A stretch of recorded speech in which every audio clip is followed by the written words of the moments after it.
Hello and welcome to the Retro Hour podcast, episode number 45, your weekly dose of retro gaming and technology news with me, Dan Wood. Me, Ravi Abbott. And me, Joe Fox. Welcome back, Joe. I'm back again. Now, you've been doing a lot of interesting shopping recently, I take it? Yeah, I've been shopping for a futon for a very special day for us. For us all. Well, that's romantic.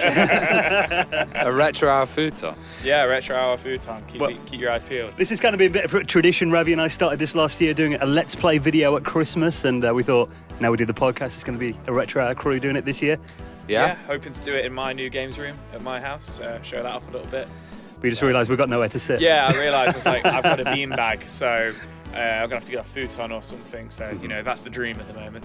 And we'd just like to mention Paul Kitching as well, who's joined the team, our graphics guy. Yeah, Paul's the guy who's done our logo and stuff, and, you know, the intro to, if you're watching this on YouTube, the animated intro at the beginning he did when we first launched. Yeah, you don't want to see mine, it would be like Microsoft Paint, so we're very good we've got Paul. Going all the way back, I did the first logo for the Retro Hour, do you remember that? Yeah. That didn't look great. Yeah. I actually was on SoundCloud the other day and I thought, should I go back and retroactively change them all to the later logo? But yeah, I couldn't be bothered. But so welcome to the team, Paul, officially though. So that means hopefully more graphics and stuff now. Yeah.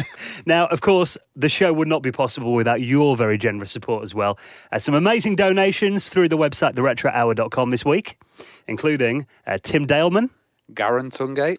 Michael Wynn. And Yosef Vamosi. And there's a couple of names we recognise there. Garen is from RGDS podcast. Yeah, we were on one of their episodes, weren't we? Yeah, with Garen, yeah. We were. Lovely guy. And we really appreciate all your donations, guys. Obviously, anything you put into the show all goes back into the running. Let's just continue doing this. Let's Joe buy futons for YouTube videos.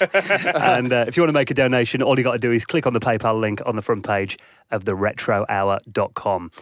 Now, I imagine a lot of people may have read this week's show description and been slightly confused when they saw that we had Paul Hollywood on the show. Yeah, no, we're not doing the bake-off. Joe was looking forward to some cakes. I was like, oh, you know what? I'm going to ask him how to make the perfect cherry bakewell. Now, this is Paul Hollywood, the guy behind legendary games like TFX, Epic, Robocop 3. He worked for Sony as well. You know, launch title for the PS3. This guy's got, decades of video game production behind him, and he even started back on the the Sinclair Spectrum in his early days. Yeah, and he was even doing his flight simulators were so cool and so advanced that the military were using them for application as well. So, this guy's really cutting edge. Much more exciting than cherry bakewells. Yeah.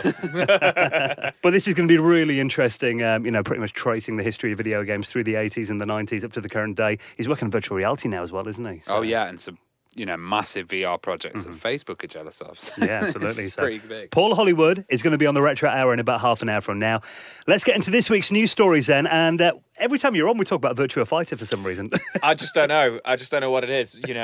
Maybe Virtual Fighter's drawn to me. I'm drawn to Virtual Fighter. You're not a fan though, are you? It's all right. I makes me laugh, but I'm not massive on Virtual Fighter. But yeah, so a hacker named Jed Hudson. He's recently discovered that there's more unused Virtual Fighter characters within the game's data.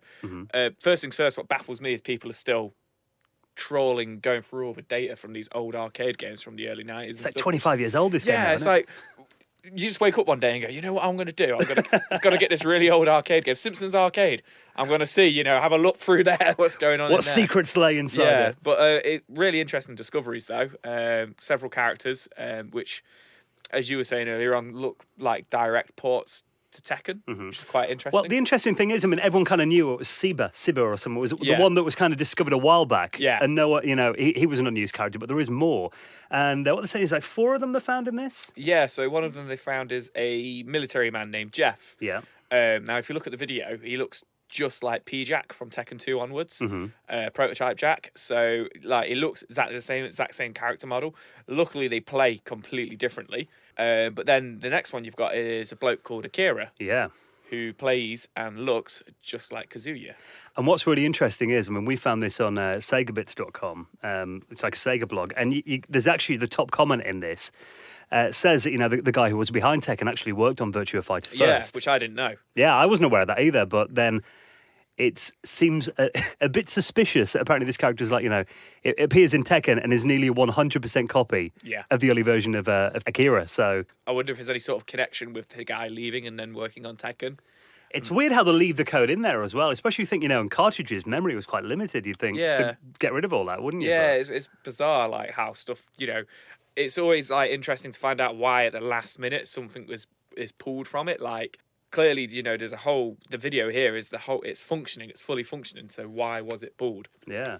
What's the story behind that? Like the code's kind of in there, but they've just disabled it. Yeah, it's weird. Hot coffee. But if you want to find out more about this, we'll pop the links in the show notes at theretrohour.com.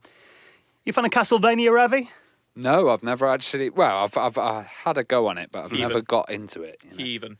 I'm sorry. Call yourself a retro gamer. I played it on Halloween, like I think everyone did, didn't they? Yeah. Everyone had to play that game on Halloween. I think it was a bit too American for me, or Japanese. Well, it's a NES game, wasn't it? Yeah, NES, you want a big It's a Nintendo Japanese game. So funny enough, once again, I'm big on my Japanese and American console stuff. So I'm a big fan of Castlevania. So I've heard good things. AVG Enzo was on about how good it is. yeah, exactly. So yeah, they've remade it in the Unreal Engine, haven't they, Dan? Yeah, which it looks great, and Unreal's obviously bringing these classic games into like this fully updated, high resolution 3D environments. But it's it is kind of a side-scrolling platformer still. From what they've done, they've really updated the graphics, and it looks gorgeous if you watch the video. I think it's only the first level they've done so far. Yeah, it looks like it's maybe the first 2 levels, because I'm pretty sure I saw the first boss battle in there about halfway through the video.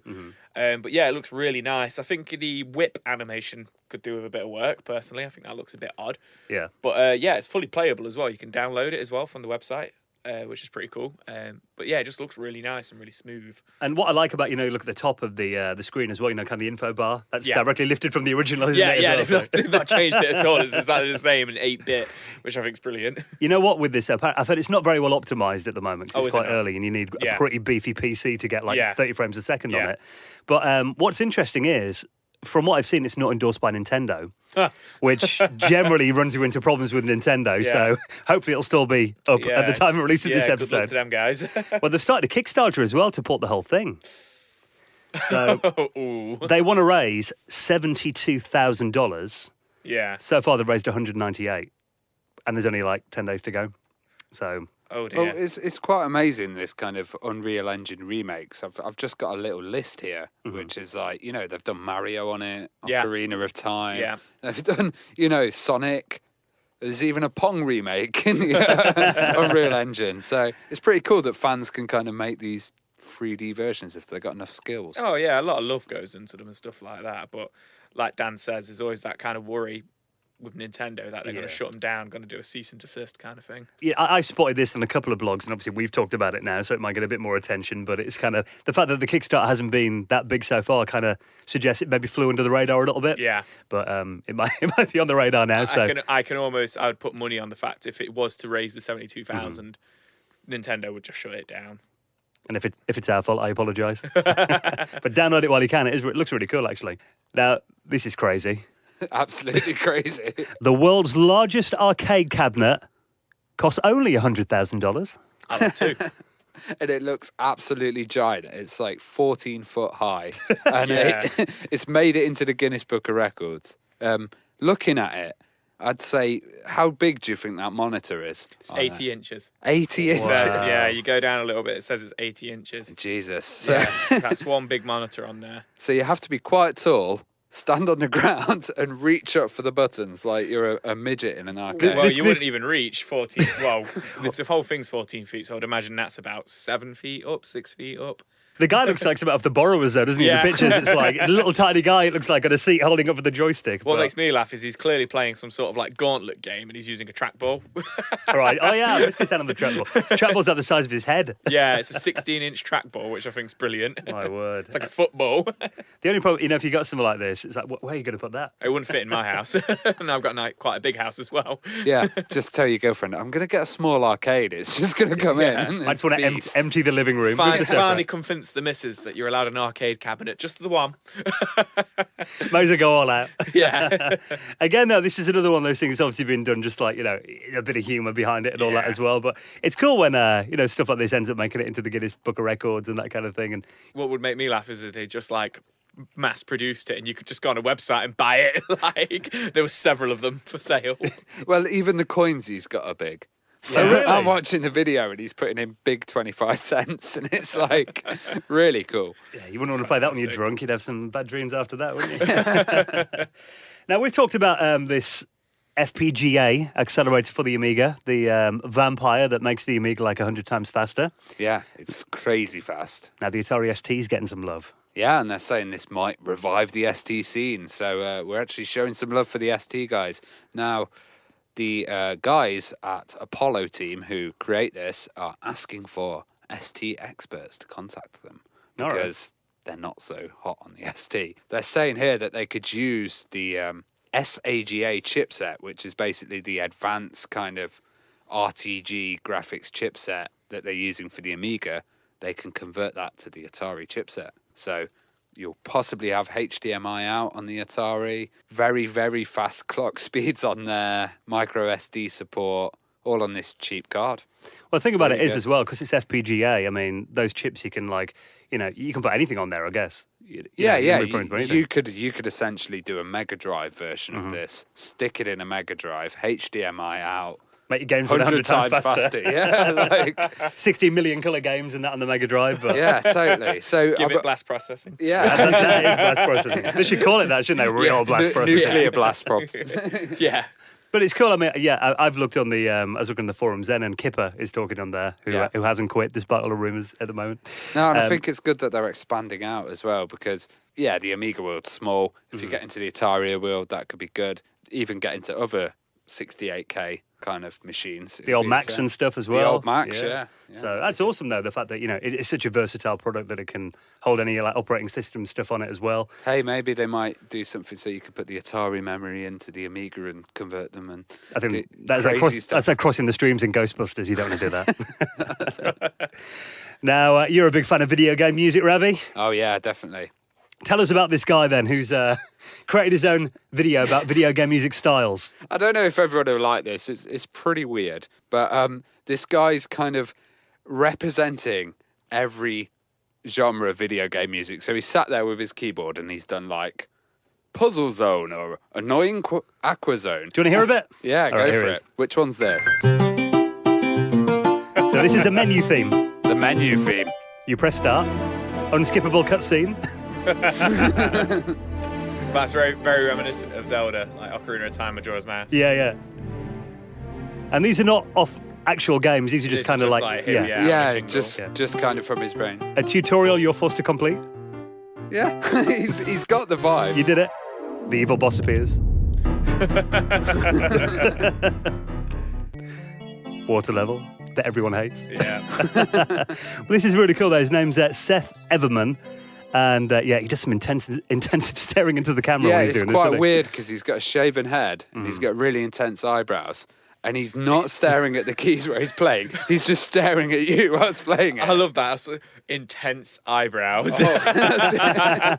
But he's staring through your soul in this video. Yeah. But I think he has really captured, like even mini racing game. Yeah. You think, what's that of like Mario Kart? But they're obviously that's reminded me of F-Zero straight away. That did. But it makes you think though. A lot of game musicians must get told like, okay, it's the start of a race, and they've heard it of so many other games. It must they all kind of sound like the same thing. Or they do it in the same key, maybe. Yeah. They've all kind of got a boss fight key. Boss fight key. Well, I think movies are the same as well. There's kind of orchestral bits for It's I suppose. There's a lot of inspiration from other titles out there with making music, I imagine. Yeah. But for a good laugh, watch this video because I'd say about 3/4 through, you'll be really laughing and awkward. Yeah, you showed me. I was like, "What's this?" And then I was after a minute or two. Now, we don't talk about the Apple II all that much on this show. System I've never used, I must admit. But I know, everyone we interview, particularly from America, they all cite the Apple II as being like, the big system out there that got everyone into coding in the late 70s and early 80s. Yeah, that seemed to be the computer there that could also play games and, a lot. But the first one, really. Yeah, a lot of piracy groups came from there as well. Well, it came out in Pirates. 1977 it came out. So, I mean, it was among the first, mainstream home computers. Yeah. And it's got a new operating system, despite the fact that it's 39 years old. Yeah, so the last operating system was released 23 years ago. Mm-hmm. So they've done a modern update. And this is basically a guy who's been... It's called ProDOS. and he's been creating it. But he says it's really hard to create because he has to fit every little bit of information in there. So he's been, efficiently coding for a few years now. And the reason he's done this is actually for preserving the old discs. Okay. Because the old operating system's not compatible with the newer Apple discs, which were those fat, floppy disks. Oh, the 5.25 inch. Yeah, it wasn't compatible. So now this one brings it into compatibility, and now people can archive. They can also do some kind of weird USB drive transfer thing on there as well. Pretty much exactly what the public have been demanding recently for the Apple II. Yeah, exactly. But there are so many old machines that you can add stuff like USB and Ethernet to, via cartridges and all that, and obviously it all needs support. But again, like you said, the fact that it is a 39-year-old machine, you must be running up to the limitations of it. You'd imagine everything would have been done on it by now, but.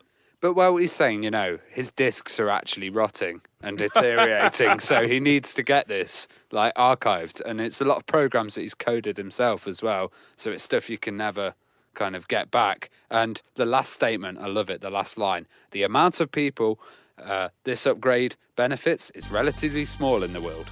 So, but I think I imagine corporate use for this kind of thing. There must be companies out there that have been going a long time and maybe have some of their really old stuff archived on old floppy disks and stuff like that, but probably have either had no way of getting it off those old systems. There could be national secrets and stuff like that that need to be archived. So. We've talked about NASA and the governments and stuff like that still running on computers from the 50s and 60s. So. Exactly, yeah. We need to update the nuclear arsenal. Get the new ProDOS. Yeah.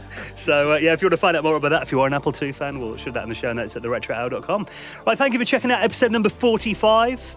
We'll be out again next Friday. Little treat for the weekend, as always, downloadable from our website, iTunes, Stitcher, SoundCloud, YouTube. And now, for the next half an hour or so, here he is, the guy behind legendary games like TFX, Epic, Robocop 3, worked for Digital Image Design back in the day, Mr. Paul Hollywood on the Retro Hour for the next 30 minutes. And we'll see you next Friday. Ciao. See ya.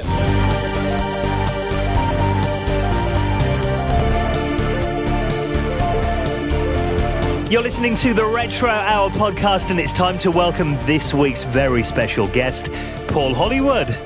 Good evening. Now, I will just say, this is nothing to do with baking. No pies or puds today, sorry. That guy must be the bane of your life in Google search results, is he? Yeah, I mean, I must say, I was the original. He's a charlatan following in my footsteps. Well, we are going to talk about your amazing career in video games tonight, and I thought it would be quite interesting to start all the way right back at the beginning. What's your kind of earliest computer or gaming memory then? Where did it all start? Oh, that's an interesting one. I think the earliest experiences for myself, the ones that are really embedded in my mind, was probably in the very early 80s, maybe in the late 70s actually, when I lived in Widnes, and there was a large supermarket called the Hypermarket in Widnes, and outside the front of the store was a Battlezone unit. And every week I'd go with my mother she did the big shop of the week, and she'd give me a handful of 10p's and set me out in front of the Battlezone unit, and I would be totally immersed. I'd have my head stuck in. I don't know if you remember, they had like this sort of moulded plastic visor that you'd stick your face in. Oh, yeah. And it was it was vector graphics, line drawn, and it was a really immersive experience. It really left an impression on me, and it was very immersive. It reminds me now of virtual reality units that are out at the moment, and I would get lost in there for a good hour. Maybe it cost me about 40p, and I would sort of get lost. Didn't particularly do very well, but that didn't matter. Just bombing around this virtual environment in my tank with the two joysticks moving left and right. That's where my love started, and I think. I was about 9 or 10 years old, and obviously with this, what was coming into a bit of an obsession, and I think seeing that they could save a bit of money on 10p's, my mum and dad bought me a ZX Spectrum 48K, and that's where I started my sort of career, if you like, into game development, playing games obviously on the ZX Spectrum, but also dabbling around a little bit with BASIC, writing a few simple programs myself, and seeing how it was easy to create your own experiences, albeit quite rudimentary from my skills and my age, on the system. And obviously at that time with the 8-bit machines, so a lot of my friends had other Spectrums, and we'd have computer clubs. I think I was with the Scouts at the time, and we'd have like Saturday get-togethers where we'd bring in, and you'd lumper in like a TV, and you'd bring in your computer, and you'd sit and you'd game swap and you'd play, and it was a great way of feeding off other people's enthusiasm at the time. Obviously, there was always the Commodore 64 gang and the Spectrum gang, a little bit of rivalry there, but it was always just for the pure enjoyment of gaming. Well, it's really interesting you started with Battlezone, because that is the kind of first simulator, I guess. Yeah, absolutely. I think that's where, everything that I've done in my career, even up to the present day, has always been focused on a simulation, and something where you can immerse yourself in an environment or an experience which is akin to the real world. So it was rudimentary 3D graphics at the time, and it was that portrayal of a 3D environment that really seeded me, and everything that I did in starting off in my early career at Digital Image Design was 3D based. So it was serendipity, really, that I managed to find a job, a career at that age, which allowed me to pursue an interest and almost a passion in 3D graphics. Well, you mentioned something really interesting there as well about the fact you used to have these school get-togethers and computer clubs and that, which I think will resonate to a lot of kids that kind of grew up in the 80s and 90s in particular. It was before the internet really came around, that was how you kind of got together and learned about them. And these machines seemed really new and magical at the time, I guess. Absolutely, it was it was a brave new world, and it wasn't necessarily a LAN party, but it was, because these games and these machines weren't interconnected. But you'd move around from your machine over to somebody else's machine, and you'd play their games and have a look at what they'd recently got that week. And it was a great way to share and come together with people who had the same passions. I know a lot of games you worked on have been flight simulators. Did you have an interest in did you ever want to be a pilot when you were a kid? Was that ever a dream or something? No, it was not high up on my agenda to be a jet fighter pilot, but it was. It was actually the first game that I worked on was F29 Retaliator. Yeah. So when I started working at Digital Image Design, I said I was 17. It was 1990, and Martin Kenwright, Phil Alsop, and Russell Payne had set up Digital Image Design. Basically, the guys had moved over from Rowing Software, where they'd been working on the Falcon games, and they set up and created and published F29 Retaliator on the Amiga, which was a fantastic success for them.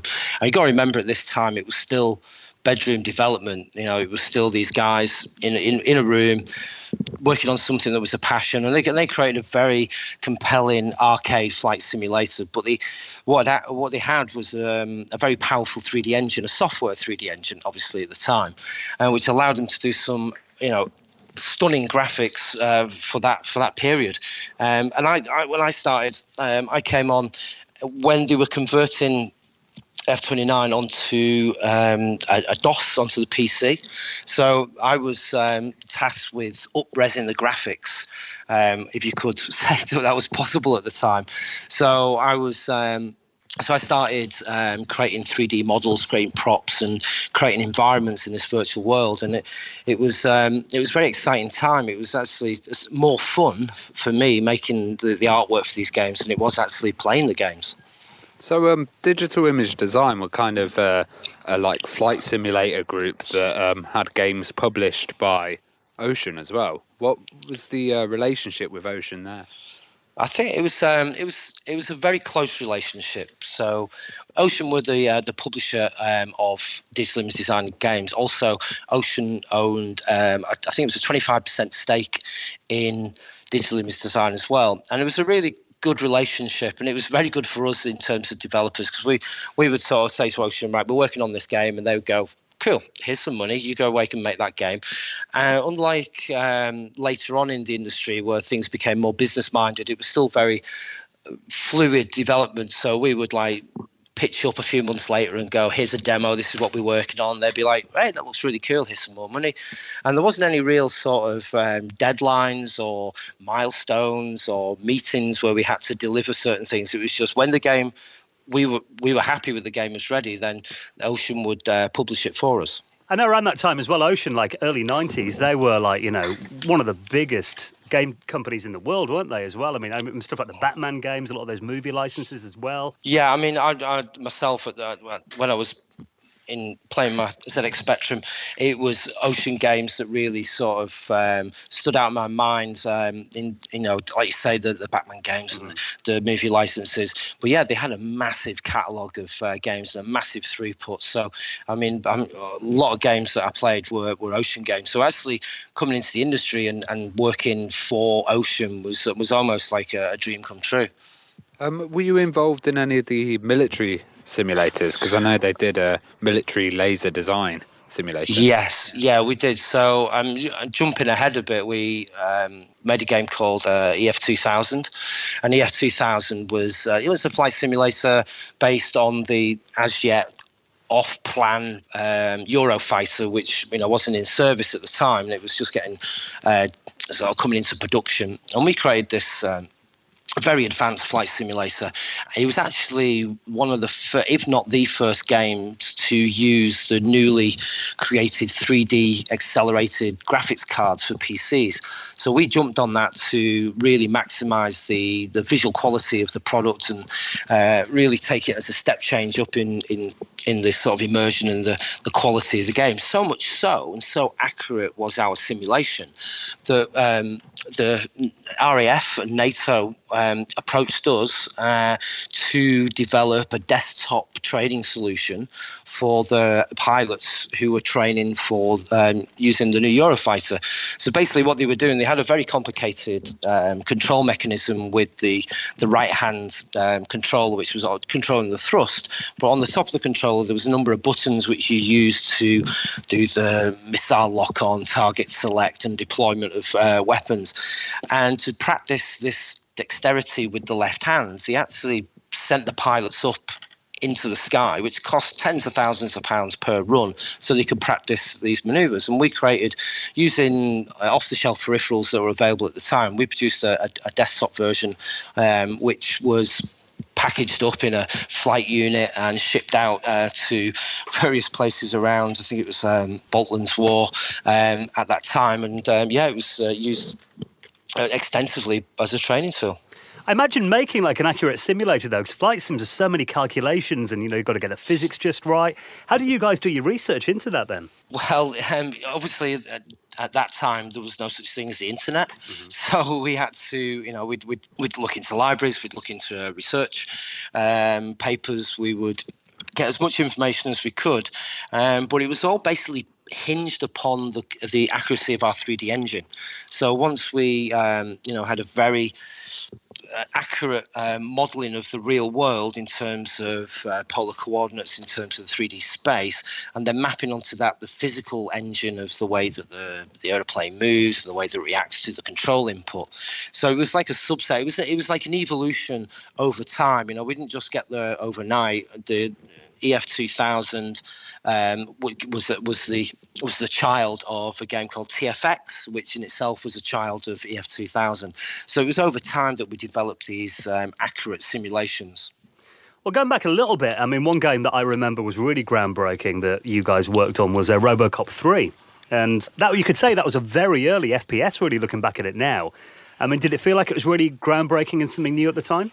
Absolutely, we were very ambitious with Robocop 3. It was a great opportunity, and again we touched on Ocean and the amounts of licenses that they acquired and then distributed games are based on those licenses, and one of them was for Robocop 3, and they came to us with the license, and they wanted to do something different. They wanted to do, obviously, they'd had a lot of success with the first two Robocop games, which were side-scroller shooters, and they wanted to do something in 3D using the 3D engine that DID had, which was called Didlib.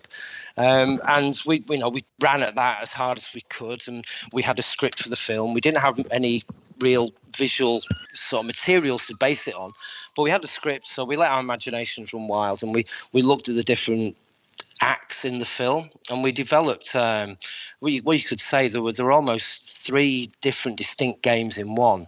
So you had a driving section where you were in your car as Robocop, and you were driving around the city, and you were taking out perps by knocking them off the road or by shooting at them. And you had a flying section because in the film Robocop had a jetpack, so obviously that was quite easy for us to take our flight sim experience and apply it to that part of the game. But yeah, the first person shooter, and it was groundbreaking. It came out just at the same time as Wolfenstein 3D. Mm-hmm. So Wolfenstein 3D gets the accolade as being the first person shooter game, but I think we were there, if not at the same time, with Robocop 3. And it was amazing how many different elements you could just fit into that one game. It was like a complete package because the artwork was also really nice. You know, it was all really kind of... I feel that a lot of movie-based games don't do the movies justice, and this game did. Yeah, I mean, at the time we went for a proper narrative to the game. It followed the theme, obviously the script of the story. You had cutaway sections where you had stills of we used the news broadcasters as the links in between the different sections. You had very atmospheric music score in there. I think is one of the most compelling parts of Robocop 3 was the score behind it. But yeah, we wanted it to feel like the movie. We wanted the users, the gamers, to actually think they were playing the movie.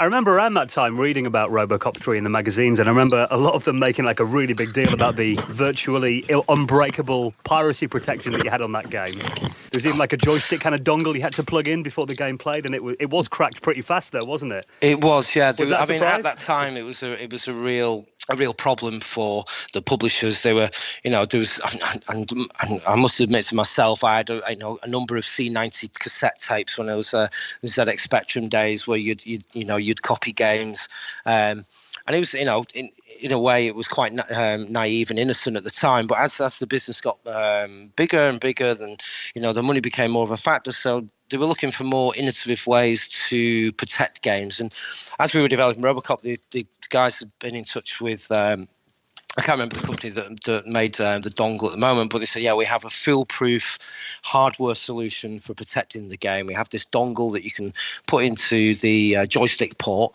and you can't run the game unless you have this dongle. And I think it was about 2-3 days after we launched, it got cracked. So it was a bit of a white elephant. But that must have cost a lot of money to pack that in as well, a bit of hardware. Yeah, I think it did. Yeah, I'm not quite sure the business losses around that, but it was an interesting experiment in how you could protect games at that time.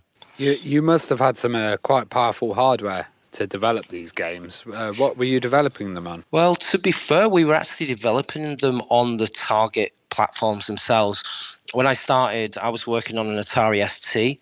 I'll give you a little bit of insight. So to develop a 3D model and to render our environments using the Didlip engine, we basically had a very low-end process for creating the artwork.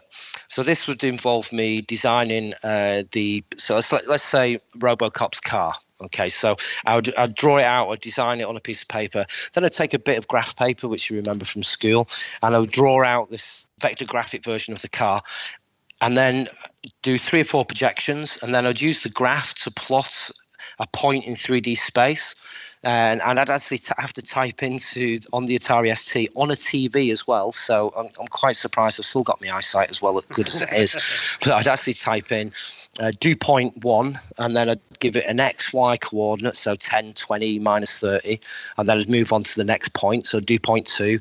So you'd have like 100 of these do points that I'd type in. These just put like a point in space. It would be like dot to dot on your kind of TV. Absolutely, that was the next bit. So then I'd type in draw polygon between point 1, between point 2 and point 3, which would draw a triangle, and then I'd give it a colour. Now, at that time, we only had 16 colours, but Russ Payne, who was the architect of Didlib, was very clever, and he gave us colours in between. So he'd do a stipple fill between 2 colours. So I'd maybe have like a mid-grey and a dark grey, and then he'd give me a grey in between by doing a stipple fill.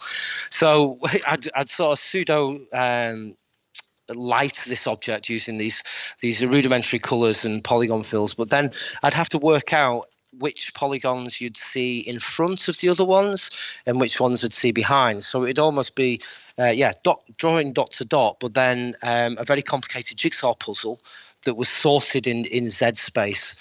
So something like Robocop's car would probably take me about 2 or 3 weeks to actually complete. So very labor intensive, but at the end of the day, it produced a very fast piece of renderable software. Yeah, it looked absolutely amazing. Now, another game that you worked on was Epic. Epic was delayed for quite a long time, in development, but it came out eventually, and it was a really good kind of fit in on the Amiga for, we didn't have Wing Commander or any of those kind of games, so it just slotted in really well. Yeah, I mean that was a really, really fun game to work on, and we sort of worked on. We were working on Robocop and we were working on Epic at the same time, as well as doing the PC version of F29 Retaliator. So we had a number of different projects running at the same time, and I think that's one of the reasons why Epic was a little bit slow coming out. And we did like a number of early demos, and we got the press quite excited before we actually sort of went into the full production.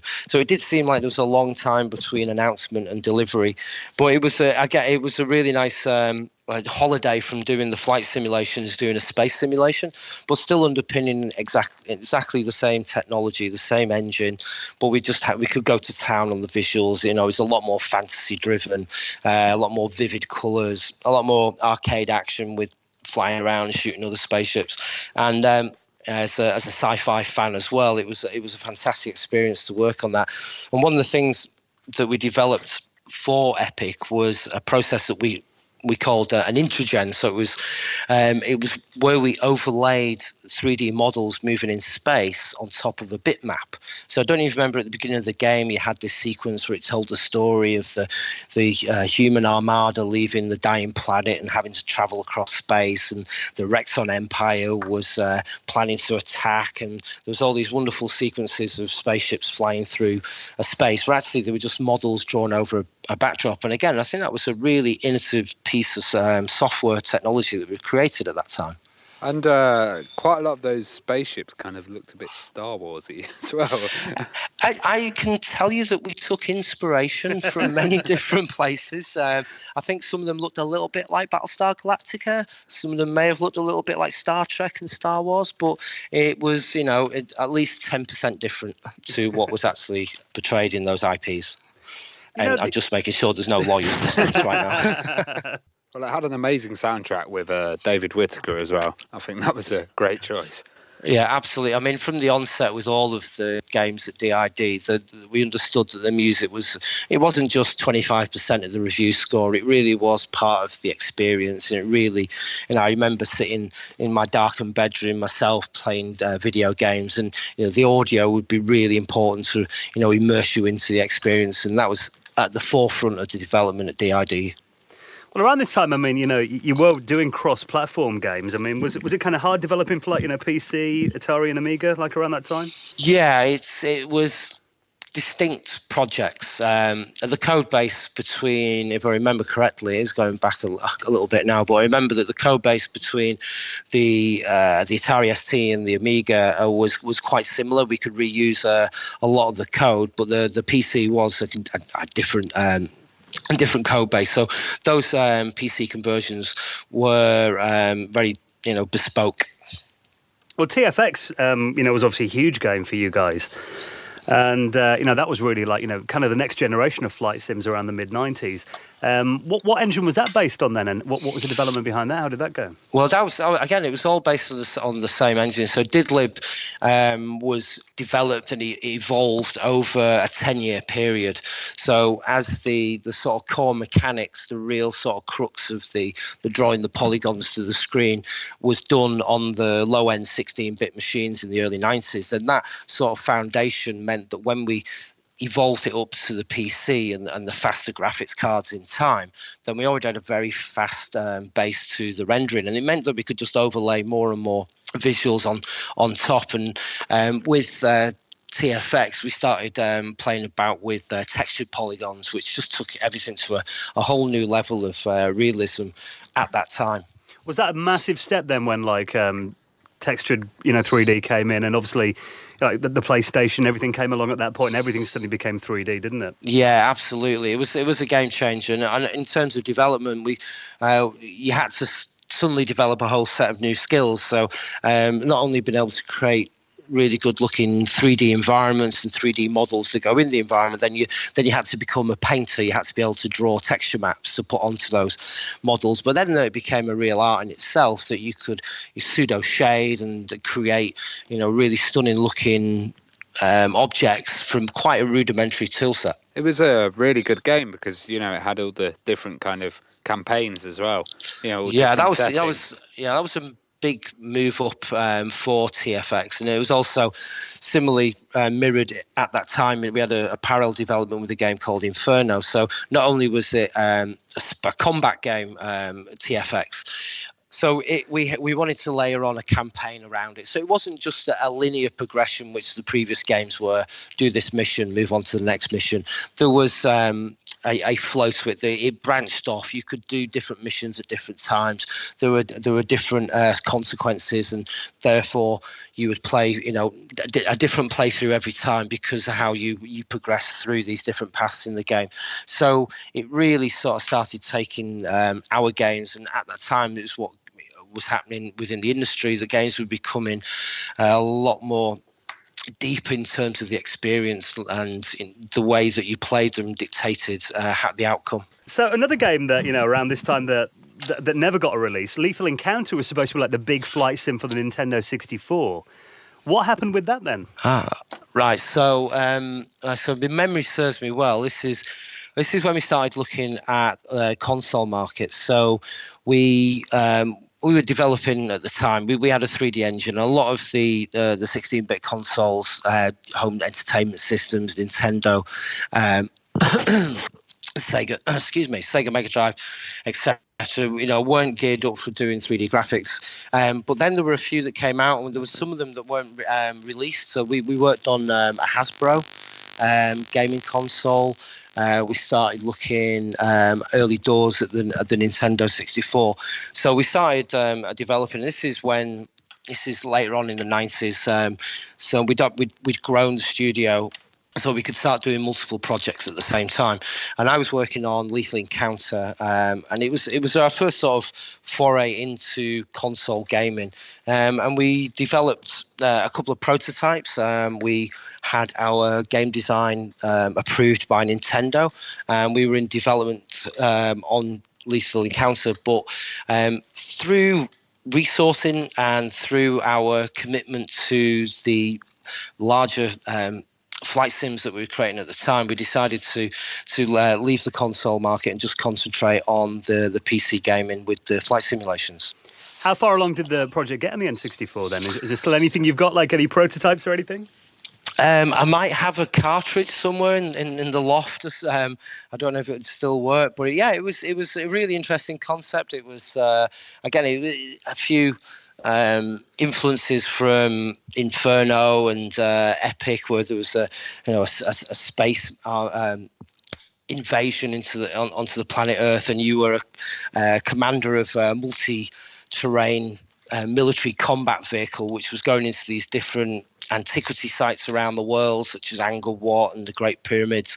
And then against these backdrops, there was a combination of arcade shooting gameplay and puzzle solving, where you had to manipulate the environment to get through to the end goal. So it was quite an interesting combination of a lot of different gaming styles, and I think maybe the ambition of it was a little bit ahead of its time, or a little bit ahead of our resourcing. Do you remember when you first saw an N64 prototype then? That must have been pretty impressive. Oh yeah, it was such an exciting period in development. Every console that came out had an amazing step change, and I remember the N64 coming out and seeing the potential of the graphics, and it really hits home when the first launch titles came out. I remember playing GoldenEye on the N64 like obsessively for months, and you're actually using two controllers and two of the analog sticks in either hand to control the game, and it was an amazing step change, like I say. Do you think fight simulators are going to kind of make a little comeback? I don't know. It was a moment in time in the 90s, but the ability to render a 3D environment, and it really the genre really sort of lent itself to the technology at the time. You could create these massive vistas, and you could fly over them, and there was a lot of people interested in want to be pilots. You had the peripherals, you had the controllers and the joysticks to play these games. But then as the hardware and the graphics processing got a lot better, and games became more narrative driven, and different genres of games came out, they did sort of like age pretty quickly, and there were more interesting and exciting games to play. But there's still some hardcore fans out there enjoying flight simulations, and recently now I've seen a few flight simulations coming out on in the new virtual reality platforms. Not quite sure about the comfort levels with them flying around in a VR helmet, but yeah, I mean, there's always a fan base there for them. Yeah, what's that Euro Truck Simulator? Everybody's always playing. Yeah. Well, you think, modern consoles, I mean, the technology like the PS4 and the Xbox One, they've got analog controllers and that. You think they'd do a really good flight sim? Yeah, I don't know. Maybe it's down to the developers, or maybe the market's not there. But yeah, maybe we're spotting a gap in the market. We should start dusting off the old code and produce a flight simulation one more time. I think for us, actually, when we left Digital Image Design and set up Evolution Studios, I think we'd had our belly's worth of flight simulations. I think we'd worked on 9. There's a few different SKUs of F-22, Total Air War. So yeah, we were quite happy to move away from flight simulations and start working on racing simulations. Well, talking about the end of our DID, I mean, was that with the Infogrames takeover of Ocean? How did that all happen then? What was that time like? Okay, well, it was a very interesting time. I'd have to be careful, what I reveal. But from my point of view, it was a transition that came from the acquisition of Ocean by Infogrames. So, like I said earlier on, Ocean had a 25% stake in Digital Image Design. So overnight, we were 25% owned by Infogrames. So Infogrames came in, and they wanted a totally different relationship than we had with Ocean. And essentially, it was a very mutually beneficial relationship with Ocean, especially for us as the developers. It was quite relaxed. We could create our own IPs. We developed the software at our own pace, and we delivered quality games, and they sold really well. Infogrames wanted a lot more structure, a lot more processes in the milestone payments, and there was a lot of tension straight away, and they basically wanted to dictate the output of the studio. And that didn't really sit very well with ourselves, especially with Martin. Over a number of months, the relationship became increasingly strained. Is probably a polite way to put it. Mm-hmm. And I think over the course of, I think it was maybe a game show that we were over, maybe it had been a CES or an E3 at the time, that we came back and there was an article saying that Martin had left the studio, which was a piece of propaganda created by Infogrames, and they sort of aggressively manufactured him to sell the company. Wow.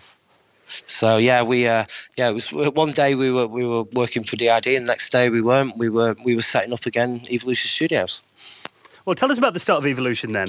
How did that kind of come about then together, you guys? As part of the severance deal, Martin obviously took a substantial amount of money. He also he took the source code and also a number of key individuals, myself included, and there were 6 of us with Martin, and we set up Evolution Studios in 1999, and using the Didlib engine, we created a prototype demo of a racing game. We were all pretty interested in motorsport. Driving cars fast was probably the easiest way of saying what we enjoyed. And we wanted a change. We wanted to move away from the flight simulations and do something a bit different, but something that took all the knowledge that we'd learned with the flight sims. So physical-based engines, really good graphics, really great attention to detail with the simulations, but apply that into the racing format. And we took this prototype down to ECTS in London in 1999, which was I think it was still at Earl's Court at that time. And we went round to this demo and we showed it to a number of publishers. And I think at the end of the second day we had offers of I think from 10 of the top publishers in the world to develop a racing game for them, and the top of the list was Sony. And Sony had recently acquired a license for the World Rally Championship, and they commissioned us to create 6 games for the WRC license over a number of years, and we started working on PlayStation 2 development. The PS2 must have been like a really powerful platform to work on at the time then. Oh, it was mind blowing. We'd gone from the PC the fastest graphics card on the PC wasn't getting anywhere close to what the PlayStation 2 could do with its bespoke chipsets and the processing power that it had. And again, we had to go through another learning curve. We had to learn what the console could do. We had to learn how to create the graphics. We had ambitions to create a driving game that no one had ever seen before. And again, we took great influences from our flight simulation days, and we produced these massive, sprawling worlds and environments which were basically flight sim environments, and we stuck a road down the middle of them and drove a rally car down it, and it was nothing like anybody had seen before, and it really was a game changer in racing game technology. Well, by the middle of the 2000s, obviously, you guys had a lot of experience with doing racing games by then, and MotorStorm was one of the first, I think it was a launch racing title on the PS3, wasn't it? It was. The opportunity came from the success of the WRC games on PS2, and we had this record. Every year we delivered a top quality and rally game, but it was always a step up. We always added more content, the fidelity of the graphics got better, and that progression of development was obviously seen by Sony, and they said, they offered us a launch title opportunity on PlayStation 3, which is once in a career opportunity when you have an opportunity to have the attention of the world. And a new console comes out. The PlayStation 3 was massive launch, and to be one of a handful of titles. And I think for the first 15 weeks on PlayStation 3, MotorStorm was a global number 1. So yeah, it was again a massive learning curve for the studio, for all the people involved. We had to again learn what we could do with this new hardware, the way that it could render these amazing graphics, and we could really sort of start pushing the envelope of what we could do. But it was a step up to HD, so it was 4 times as many pixels, which meant 4 times as much work. So at that time, we had, I think it was like 120 staff in the studio. So thinking back all the way down to the beginning of the story, Digital Image Design, there was 3 of us in a bedroom, and then we moved into an office. There was 4, 5, 6 of us working on Robocop and Epic at the time, up to 120-man studio. And then there's a lot of overhead in terms of managing teams, production meetings, and it becomes a totally different beast at that time. But yeah, fantastic opportunity, and MotorStorm was a massive success, so much so that Sony bought the studio. Yeah, well, you worked for them for a few years, didn't you? How was that working there then? That was an interesting challenge. I'll put that personally for myself. I was very used to at that time. I think it was 2007. So I've been in the industry 17 years. We were an independent studio over both Digital Image Design and Evolution. So always the masters of our own destiny, very agile, very quick to react to the situations that were always put in front of us. And in software development, it's very difficult to plan everything ahead, so you have to be quite reactive. Moving into the Sony infrastructure, it became quite frustrating for myself as a creative. And at that time, I was game director, creative director on MotorStorm Pacific Rift, a sequel. And we would spend quite a lot of time in management meetings and green light meetings and discussions. And for me, I just wanted to make the game. So I just wanted to get in there and sort of produce and create and get the game out. And it became very frustrating for me. And subsequently, that's why I decided to take a break from the industry for a couple of years, for my own sanity, really. So you've kind of taken a break. What are you up to nowadays? I had a couple of years off. I did a bit of teaching. Teaching video game design and art creation, which was a fantastic experience, sort of giving something back, all this knowledge that I'd acquired over the years. And you had these young students, very excited, great, passionate gamers.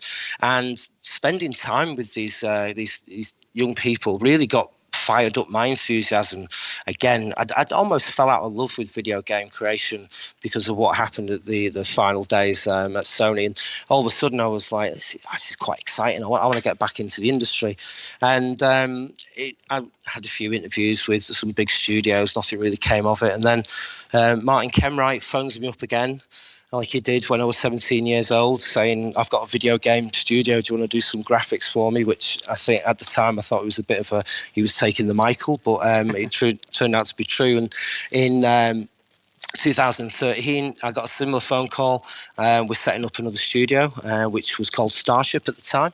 And he said, we started making video games on mobile devices. We launched a game called Playworld Superheroes at the beginning of 2014 on smart devices, mobile, which was almost going back to the beginning again, from the big console development going back to a mobile game. You sort of hark back to the smaller platform, the smaller development team, the more agile development, a lot more creative. And yeah, we started developing games. We had a number of IPs which we developed. One of them was a cooking simulator, which was interesting. Not necessarily a gamified cookery simulator. And at that time, we started getting involved with the new VR technology that was coming out. So Oculus approached us with the Gear VR, and we converted the cooking simulator, which was called Cybercook, onto the Gear VR, which came out the beginning of 2014. And subsequently, since then, we've pivoted the development solely onto VR, and we now are coming up to our first birthday launch of a VR social network called VTime. We're in an exciting time again right now. So all the way through from the early 90s, pioneering visuals on the 16-bit Atari ST Amigas, early graphics cards on the PCs, PlayStation 2, PlayStation 3, and now virtual reality. I've been very, very lucky to be on the riding crest of the wave of new technologies. So, it's been an amazing journey that's still continuing to this day. Well, yeah, definitely riding the crest of new technology, because I've seen this VTime absolutely everywhere. And kind of people have used this as an example of what Facebook going on to virtual reality would be like. So it's interesting. I was at the Oculus Connect conference a couple of weeks ago in San Jose, and Mark Zuckerberg was on stage doing a demonstration of his vision of social VR, what it's going to look like. And it was interesting because they were showing this demonstration, and we've been out for 11 months. So we're actually ahead of Facebook and Oculus. And the CTO of Oculus, John Carmack, obviously legend, as we know, in his closing keynote, he said he was jealous of VTime. So great accolade from a great man. But yeah, it's an exciting time. We have the drop on Facebook at the moment, and we're trying to keep ahead. Excellent. Well, keep up that cutting edge. It's been wonderful to talk to you, Paul. Oh, thank you. It's been a real pleasure. It's been enjoyable trip down memory lane for me. And if people want to find out what you're up to today, is there a website or anything they can go to? Absolutely, go to vtime.net. You can see all the latest news on VTime, and I'm actually in the studio right now. Some things never change. We're doing an update tomorrow, so we've just had pizza, standard development, dinner fair, and there's a number of guys in the studio that I've been working with since the early 90s. Ian Boardman, Martin Kemwright, there's a few guys that we're still plodding along, the old dinosaurs of the industry, still going strong. Well, we'll let you get back to work then, Paul. Thank you so much for talking to us. No problem. Take care.